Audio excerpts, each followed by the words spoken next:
안녕하세요. 저는 펑션베이 기술사업팀의 김진수 책임입니다. 바쁘신 와중에도 리커다인 온라인 세미나에 참석해 주셔서 감사합니다. 제가 오늘 말씀드릴 주제는 리커다인의 F플렉스 서머를 이용한 열 전달 해석입니다. 아마 많은 분들이 아직 리커다인에 존재하는 F플렉스 서멀 기능을 이용해 보신 경험이 없으리라 생각합니다. 오늘은 F플렉스 서멀이 무엇이고 어떠한 해석들을 수행할 수 있는지 여러 가지 사례를 통해서 말씀드리겠습니다. 본 발표에서는 자세한 사용 절차 혹은 사용법보다는 F플렉스 서멀이 어떤 기능인지에 대한 전반적인 소개와 적용 사례에 초점을 맞추고 있습니다. 따라서 추후 F플렉스 서멀의 사용법에 대한 관심이 있으신 분들은 별도로 연락 주시면 지원해 드리도록 하겠습니다. 그럼 세미나에 들어가기 앞서 오늘 설명드릴 내용은 보시는 바와 같습니다. 가장 먼저 열전달 해석을 위한 기초 이론을 소개할 예정입니다. 열전달에 사용되는 용어 및 기본적으로 적용되는 이론에 대한 내용입니다. 두 번째로는 리커다인에서 사용되는 열전달 해석 방법에 대해서 말씀드릴 것이고요. 세 번째로는 리커다인 서머를 이용한 여러 가지 해석 사례를 말씀드리겠습니다. 그리고 마지막으로 결론을 다룬 후 본 세미나를 마칠 예정입니다. 첫 번째 챕터에서는 열전달 해석에 대한 일반적인 설명을 해드리겠습니다. 우선은 기본적인 열전달의 세 가지 형태에 대해 말씀드리겠습니다. 열전달이란 말 그대로 열이 전해지는 현상입니다. 열이라는 것은 온도가 높은 시스템에서 낮은 시스템으로 이동하는 에너지의 형태, 즉 열 에너지의 이동을 말합니다. 열전달 해석에서는 열이 어떻게 이동하는지, 그리고 열 이동 속도를 해석합니다. 열전달의 형태, 즉 열 이동 방법은 크게 세 가지로 나눌 수 있습니다. 바로 전도, 대류, 복사. 많이 들어보셨던 단어라고 생각합니다. 전도는 물체 내부의 열 이동을 의미하고, 대류는 물체와 그것을 둘러싼 유체 사이의 열 이동, 그리고 복사는 전자파에 의한 물체 간의 에너지 이동입니다. 예를 들어 왼쪽 아래의 그림과 같이 태양에 의해 따뜻해지는 지붕을 예로 들겠습니다. 지붕의 일부분을 확대해서 적용해 보면 지붕의 부재 내부의 열 이동은 이제 전도라고 볼 수가 있고요. 지붕 내부의 표면과 그리고 다락방 사이에서의 열 이동이 바로 대류, 그리고 태양이 낸 방사 에너지를 지붕 표면이 받아 지붕의 온도가 상승하는 현상이 복사가 됩니다. 자, 이제 다음 페이지에서는 각각에 대해 좀 더 자세히 말씀드리겠습니다. 우선은 전도입니다. 열 전도는 앞서 말씀드렸다시피 물체 내부의 열 이동입니다. 전도의 기본 법칙은 보시는 바와 같이 풀의 법칙이고 보이는 식으로 이제 표현이 됩니다. 여기서 Q는 열 유속으로 단위 면적을 단위 시간당 통과하는 열량으로 나눠진 것이고요. 람다는 열 전도율, 그리고 라운드 X분의 라운드 T는 온도 9배라고 보면 됩니다. 즉, 프리의 법칙은 물체 내에서 전도에 의한 열 유속이 온도 9배에 비례한다 라는 것을 의미합니다. 왼쪽 하단에 이제 그림에서 설명하면 회색 부분이 지붕 혹은 벽과 같은 자재의 내부라고 생각하시면 됩니다. 가로축이 물체 내부의 위치, 그리고 세로축이 온도라고 하면 보이는 곡선과 같이 온도 분포를 가지게 됩니다. 이 곡선의 기울기가 바로 온도 9배라고 볼 수 있고요. 이를 좀 더 풀어 설명드리면 일정한 열 유속을 생각하면 열 전도율 람다가 클수록 온도 9배는 작습니다. 자, 온도 9배가 작다라는 거는 왼쪽 곡선이 평평해지는 것에 가까워지기 때문에 물체 내부에서의 온도차가 작다라는 것을 의미하고요. 연 전도율이 클수록 열이 전달되기 쉽다는 것입니다. 자, 열 전도율이 작을 때는 모든 사항들이 이제 반대가 되겠죠.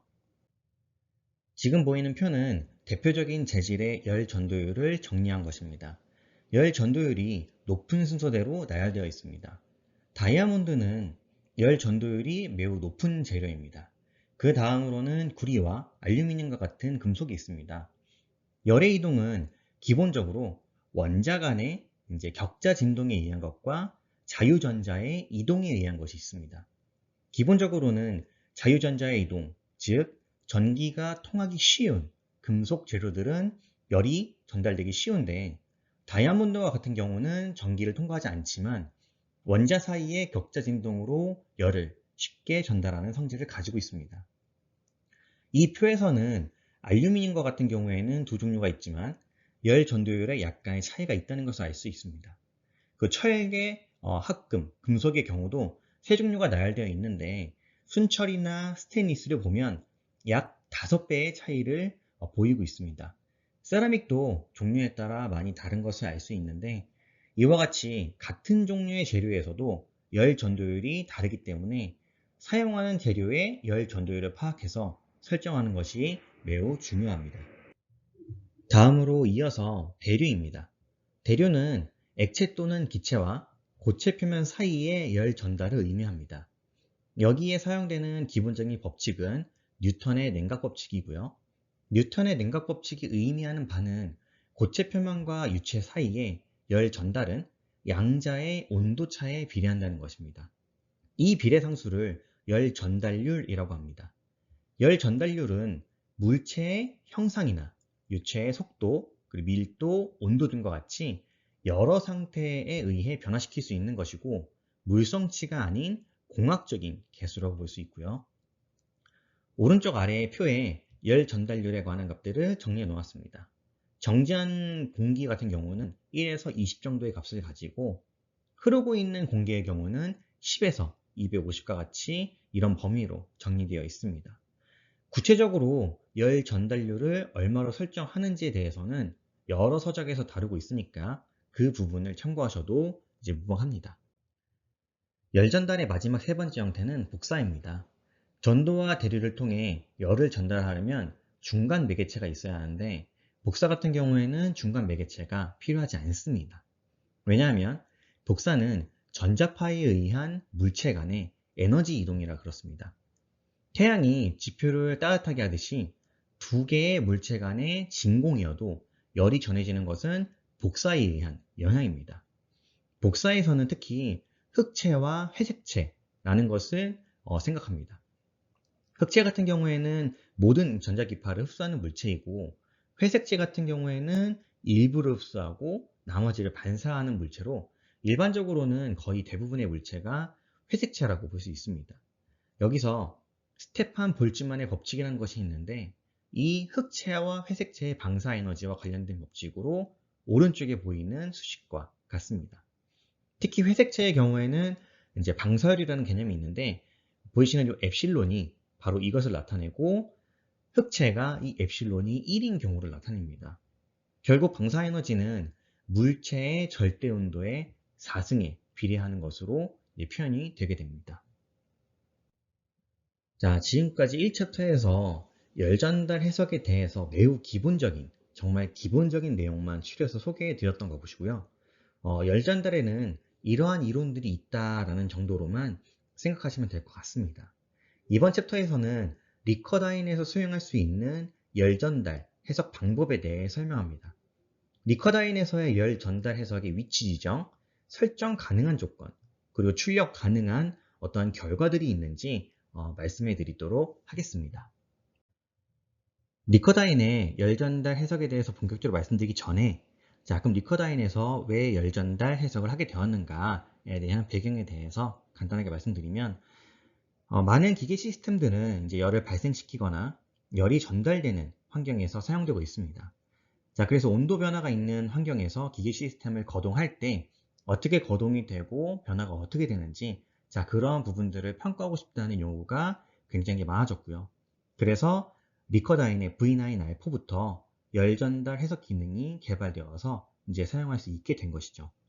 리커다인은 사실 오래전부터 다물체 동력화, 그러니까 기구 해석이나 구조 해석을 함께 고려한 MFBD 기능을 예전부터 지원했기 때문에 여기에서 한층 더해서 열 전달 해석 기능까지 추가되면서 리커다인을 통해서 이제 기부, 구조, 열 전달 모두 고려한 해석이 가능하게 되었고 적용할 수 있는 분야가 매우 넓어졌다고 볼 수가 있습니다. 자, 이를 통해서 이제 변화하는 이제 온도 환경에서 기계 부품의 응력이나 변형률 평가, 그리고 위치에 따른 온도차나 열 팽창률의 차이로부터 생기는 어떤 변형이라든가 부품 간의 클리어런스 변화, 이런 부분들을 검증하는 것과 같이 열 전달에 의한 영향을 포함한 기계 시스템의 사전 검증이 이제 가능하게 되었다라고 보시면 될 것 같습니다. 자, 그리고 추가적으로 리커다인에서 열 전달 해석을 하기 위해서는 F플렉스 기능을 이용해야 되고요. 고려 가능한 열 전달의 종류로는 전도와 대류가 있습니다. 리커다인에서는 열 전달 해석에서 설정할 수 있는 경계 조건으로 4가지를 정의할 수가 있습니다. 가장 먼저 노드 온도입니다. 노드 온도는 노드셋에다가 온도를 수식으로 설정을 하는 것이고요. 그리고 열 유속이 있는데 열 유속 같은 경우에는 패치셋에다가 열 유속을 수식으로 설정을 하는 것입니다. 지정된 패치셋에 대한 열 유속의 방향을 보시는 바와 같이 정의를 할 수도 있습니다. 그리고 발열로 엘리멘트 셋에다가 부피당 발열을 수식으로 지정할 수 있는 기능도 있고, 그리고 오른쪽에 보이는 대류가 있습니다. 대류 같은 경우에는 이것도 패치 셋에다가 주는 것이고요. 열 전달률하고 그리고 주변 공기의 온도를 설정을 하게 됩니다. set constant value 같은 경우에는 일정한 값으로 적용하는 것이고요. set variable value 같은 경우에는 RTL 파일 형식으로 시간에 따라 변화하는 온도를 적용할 수도 있습니다. 이러한 열 전달 해석의 조건으로 설정하는 단위는 모델의 단위계와 관계없이 이제 지정되어 있는데 각각의 다이얼로그에 단위가 기재되어 있습니다. 이 4가지 중에 하나를 설정하면 열 전달 해석을 포함한 계산을 수행할 수가 있습니다. 계속해서 재료 물성치의 설정에 대한 부분입니다. F플렉스 서멀은 선형이나 이제 등방성 재료를 지원하고 있고요. 해석에 기본적으로 필요한 물성치는 오른쪽에 보이는 유연체 매터리얼 창에서 확인할 수가 있습니다. 보시는 바와 같이 밀도라든지 그리고 비열, 그리고 열 전도율이 기본적으로 있고요. 디폴트 값에서는 스틸에 대한 값이 설정되어 있는데 사용하시는 재료에 따라 값을 변경해 주시면 됩니다. 같은 대하 상자에서 열 팽창률이라든지 아니면 초기 온도가 되는 기준 온도도 이제 설정할 수가 있고, 열 전달 해석을 할 수 있는 엘리멘트로는 빔이라든지 쉘, 솔리드 요소에 각각의 내 화면에 보이시는 엘리멘트들이 있습니다. 자, 그럼 해석을 통해서 얻을 수 있는 결과는 뭐가 있냐라는 것은 컨투어나 이제 플롯을 통해서 온도나 열 변형에 대한 결과를 확인할 수가 있습니다. 왼쪽의 동영상은 온도 분포에 대한 컨투어 애니메이션이라고 볼 수 있고요. 오른쪽 위쪽의 그래프 같은 경우에는 시간에 따른 변형률 결과를 나타낸 것입니다. 온도에 의한 변형은 열 변형으로서 이제 나타내고요. 여기에 대해서 탄성 변형, 그리고 그 합의되는 전체 변형, 각각에 대해 출력하는 것이 가능합니다. 그리고 아래의 그래프 같은 경우에는 시간에 따른 온도 변화 결과 그래프입니다. 또 여기에는 적혀져 있지 않지만 응력이나 변이도 온도 변화에 의한 영향이 반영된 결과로 얻을 수도 있습니다. 자, 그럼 리커다인에서 해석한 결과가 어느 정도의 이제 신뢰도 있는 값인지 확인을 해야겠죠. 자, 그래서 리커다인에서 실시한 1차원 열전도 해석 결과하고 이론적인 수식과의 결과를 비교해 보았습니다. 왼쪽은 이제 빔으로 모델링한 길이 1000mm인 빔의 열전도 해석입니다. 초기 온도는 20도로 설정을 했고요. 왼쪽 끝단의 노드에 100도씨의 온도를 부여했습니다. 그 외의 물성치는 아래쪽에 적혀 있는 물성치를 확인하시면 되고 1차원 열전도 방정식은 아래 보이시는 식과 같습니다. 여기서 알파 같은 경우에는 열 확산율로 열 전도율, 밀도, 비열로부터 구하는 재료 물성치고요. ERF 같은 경우에는 오차 함수입니다. 엑셀에서도 ERF 함수라는 것이 있어서 엑셀로 이 식을 이제 계산하게 되면 각 시간 t에서 가장 끝단으로부터의 위치를 이제 x라고 하면 x 위치의 온도를 오른쪽에 보이는 그래프에서 점으로 된 결과들 있죠. 자, 이 값들로 확인할 수가 있습니다. 그리고 라인에 대한 부분이 이제 리커다인 결과라고 볼 수가 있고, 그 결과, 이 두 결과가 매우 일치한다는 것을 알 수가 있습니다. 자, 이러한 이제 이론적인 식과 리커다인 해석과의 결과를 비교한 자료는 지금 보여드리는 모델 말고도 여러 가지가 있습니다. 그래서 추후 이런 자료가 필요하다고 말씀해 주시면 그에 대한 자료도 전달해 드릴 수 있으니까 언제든지 요청해 주시면 감사하겠습니다. 앞서 챕터들에서 열전달에 대한 개요와 리커다인 열전달 해석에 대한 부분들을 간단히 말씀드렸다면 이번 챕터에서는 리커다인 열전달 해석을 이용한 다양한 사례들을 소개해 드리도록 하겠습니다. 첫 번째 사례는 마찰열을 고려한 디스크 브레이크의 거동 해석입니다. 먼저 디스크 브레이크에 발생하는 마찰열을 어떻게 모델링하는지 말씀을 드릴 텐데, 실질적으로 이번에 소개하고 있는 리커다인의 열전달 해석 기능에는 직접적으로 마찰열을 설정하는 기능은 없습니다. 근데 리커다인의 익스프레션 기능하고 히트 플럭스 그리고 발열을 정의해서 마찰열을 의사적으로 모델링할 수 있습니다. 마찰에 의한 단위 출력당 발열은 아래 보이시는 식과 같이 마찰 계수 곱하기 접촉의 수직력 곱하기 상대속도 나누기 최적으로 나타낼 수가 있는데, 이 수식을 이제 발열로 정의하면서 마찰열을 모델링할 수가 있는 것이죠. 자, 여기서 접촉의 수직력은 리커다인 함수 중 하나인 컨택 함수를 이용해서 수식에 포함을 했고요. 자, 가운데 보이시는 이 그림은 단순 모델의 해석에 대한 예입니다. 위쪽의 디스크가 고정되어 있는 아래쪽 박스로 접근하여서 표면과 접촉을 하게 되는 것이고, 접촉하는 부분에 지금 설명한 수식으로 마찰에 의한 발열을 정의하는 것입니다. 자, 오른쪽에 보이는 동영상은 해석 결과에 따른 온도의 애니메이션입니다. 자, 한번 보시면 회전하는 디스크가 접촉을 하게 되면서 이제 온도가 상승하는 것을 알 수가 있습니다.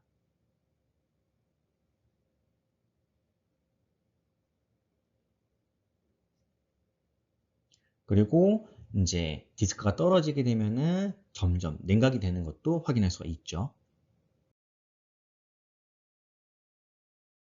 앞서 모델은 단순한 마찰열을 모델링한 것이고, 이를 응용해서 디스크 브레이크의 마찰열의 해석을 수행했습니다.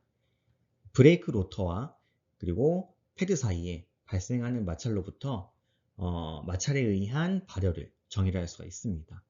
이전 페이지에 설명한 것 같이 유사한 수식을 브레이크 로터 표면의 엘리멘트들의 발열로 정의를 하는 것이죠. 상대 속도 같은 경우에는 브레이크 로터의 각속도를 얻는 리커다인 함수를 사용을 했고요. 중심으로부터 패드까지의 이제 반경을 곱해서 얻을 수가 있습니다. 여기서 발열을 정의하는 엘리멘트 셋을 원주 방향으로 분할을 했고요. 각각의 이제 그 발열을 정의를 합니다.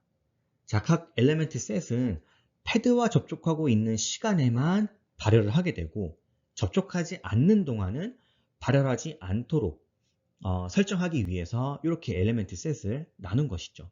자, 지금 그림에서 보이시는 것처럼 좀 보기 쉽게 하기 위해서 색깔별로 이제 나타냈습니다.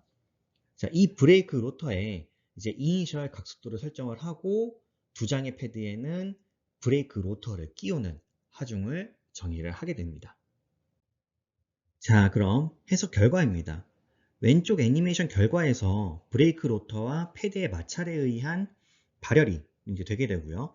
로터의 표면 온도가 변하는 것을 확인할 수가 있습니다.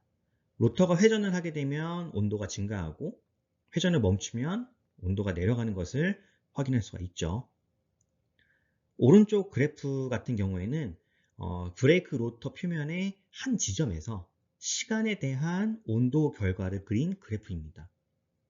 온도가 상승할 때는 좀 들쭉날쭉한 그래프로 되어 있는데, 이것은 이제 패드와 접촉했을 때만 발열을 하고, 접촉하지 않을 때는 내부로의 열 전도나 이제 뭐 주위로의 열 전달에 의해 온도가 떨어지기 때문입니다. 이와 같이 열 전달 해석 기능에 리커다인이 가지는 함수 기능을 조합해서 마찰열을 의사적으로 모델링할 수 있다는 것을 확인할 수가 있습니다. 다음 사례로 바이메탈 온도계입니다. 바이메탈이란 것은 열 팽창률이 다른 두 종류의 금속을 접착해서 판상으로 마무리한 것입니다. 열 팽창률이 다른 성질을 이용해서 온도 변화에 의해 구부릴 수가 있는데, 왼쪽 상단의 이제 동영상 같이 위쪽 재료 같은 경우에는 열 팽창률이 큰 재료, 그리고 아래쪽 재료는 열 팽창률이 작은 재료입니다. 이럴 경우 이제 보시는 바와 같이 온도 상승에 따라서 상단 재료가 하단 재료보다 더 늘어나게 되고요. 결국에는 오른쪽 끝단이 아래쪽으로 휘어지는 현상을 알 수가 있습니다. 이러한 바이메탈의 특징을 이용한 것의 하나로 이제 바이메탈 온도계가 있는 것입니다. 오른쪽 하단의 그림은 전체적인 바이메탈 온도계에 대한 개요를 나타내고 있는데, 바이메탈을 로드에 감을 수 있도록 모델링을 하고요. 한쪽 끝을 이제 막대에 고정하게 되면 온도 변화에 따라서 막대가 회전하게 되고 온도를 가리키는 포인터가 움직이게 되는 것입니다. 이 모델에서는 오른쪽 상단의 그림과 같이 바깥은 빨간색 부분은 황동의 물성치를 입력해서 열 팽창률이 큰 재료 물성치를 입력한 것이고요. 안쪽 파란색 부분은 스테인리스 물성치를 입력해서 열 팽창률이 바깥쪽 재료보다 낮도록 모델링을 한 것입니다. 이제 바이메탈 끝단의 노드에 노드 온도를 정의하고 해석한 결과가 바로 이 애니메이션이 됩니다. 열전도에 의해 온도가 전달되고 바이메탈이 로드를 감는 방향으로 뻗어갑니다. 그러면 이제 막대가 회전하게 되고 팁 포인터가 움직이는 것을 이제 확인할 수가 있습니다. 바이메탈을 사용하는 또 다른 사례로 서머스탯의 해석 사례를 소개해 드리려고 합니다. 자, 그럼 서머스탯이 뭐냐? 히터나 냉각 펌프 등과 같이 전기 제품의 부하로 온도를 제어하는 온도 스위치라고 보시면 됩니다. 열 전달 장치에서 발생하는 열에 의해서 바이메탈이 변형되는 것을 이용을 하는 것이고요. 설정한 온도에 도달했을 때 접점이 자동으로 열리거나 닫히게 됩니다. 자, 왼쪽 아래를 보시면 접점이 닫혀 있는 동안에는 열원이 되는 장비가 접촉이 돼서 열이 발생합니다. 그러면 주변 온도가 상승하고 바이메탈 온도도 상승하게 되는 것이죠. 이 바이메탈은 이제 접시와 같은 이제 형상을 하고 있는데, 설정한 온도에 도달하면 바이메탈이 좌골 변형을 하고요. 오른쪽 그림과 같이 아래쪽으로 볼록해지도록 변형합니다. 자, 이로 인해서 바이메탈이 보이시는 이 핀을 밀어서 접점이 열리고 접점이 닫히게 되는 것이죠. 접점이 오픈하게 되면 열이 발생하지 않고 이번에는 서서히 온도가 내려가게 되는 것입니다. 그게 바로 오른쪽과 같은 그림이죠. 자, 특정 온도로 떨어지면 다시 바이메탈이 좌골 변형해서 왼쪽 그림과 같은 상태가 되고요. 자, 이런 것들을 반복하게 되는 구조가 바로 서머스탯이라고 보시면 될 것 같습니다. 자, 서머스탯에 대한 해석 모델입니다. 모델링의 포인트는 우선 윗면의 금속 쪽이 열 팽창률이 작고 밑면의 금속 쪽이 열 팽창률이 크다라는 점입니다. 그리고 바이메탈의 이제 윗면에 열 요속을 정의를 합니다. 여기서 이제 마찰열에서도 사용한 컨택 함수를 이용을 합니다. 왜냐하면 접점에 접촉력이 발생하는 동안에만, 즉 접하고 있는 동안에만 열 요속이 발생하도록 수식을 설정하는 것입니다. 그리고 바이메탈 밑면, 아래쪽 면에는 컨벡션, 즉 대류를 정의합니다. 윗면에 열 요속이 발생하지 않는 동안에는 밑면의 컨벡션에 의해서 방열을 하게 되고, 그 방열이 되면은 당연히 이제 온도가 저하가 되도록 모델링을 하는 것이 바로 포인트입니다. 자, 서머스탯 해석 결과입니다. 왼쪽 위의 그래프가 바이메탈 중앙에서의 온도 이력이고요. 왼쪽 아래 그래프가 바이메탈 중앙에서의 수직 위치입니다. 오른쪽 그림들은 각각 관련된 애니메이션이라고 보시면 될 것 같고요. 자, 해석 결과를 보면 접점이 접촉하고 있는 사이에는 열 유속에 의해서 바이메탈의 온도가 상승을 하게 됩니다. 자, 특정 온도까지 이제 도달을 하게 되면 적을 변형을 해서 핀이 아래로 내려오게 되고 접점이 오픈됩니다. 이 사이에는 방열에 의해 온도가 내려가고 특정 온도까지 내려가면 또 자골 변형을 하고 접점이 다시 접촉, 그리고 다시 온도가 상승하게 됩니다. 자, 이와 같이 열 전달에 의한 온도 상승, 그리고 온도 하강과 거기에 수반되는 좌골 변형이라는 비선형적인 거동, 그리고 접촉도 포함한 현상의 해석이 가능하다는 것을 자, 요 해석으로 알 수가 있습니다. 계속해서 네 번째 사례인 베어링의 열처리 해석 모델입니다. 베어링의 내륜을 100도씨에서 가열해서 팽창시킨 다음에 샤프트를 압입하는 모델입니다. 내륜을 가열하지 않으면 내륜이 열팽창하지 않아서 샤프트를 압입할 수 없는데, 가열을 하게 되면 내륜이 팽창하게 되고 샤프트를 압입할 수 있게 되는 것입니다. 이러한 결과를 애니메이션 결과와 그래프로 확인할 수가 있는데, 왼쪽 애니메이션을 보시면 가열하지 않는 모델의 경우는 샤프트가 압입되다가 더 이상 들어가지 못하는 결과를 보여주고 있는데, 오른쪽의 애니메이션은 가열을 함으로써 샤프트 압입이 잘 되는 것을 알 수가 있습니다. 자, 그리고 오른쪽 상단의 그래프가 이제 내륜의 온도, 그리고 아래의 그래프가 내륜의 이제 직경을 대한 변화입니다. 빨간색 그래프가 가열을 한 경우고요. 빨간색 그래프가 가열하지 않은 경우입니다. 가열을 한 경우에는 가열을 하였을 때 내륜이 넓어지게 되고, 나중에 가열하지 않을 때, 냉각이 될 때는 수축이 되면서 샤프트를 조이게 됩니다.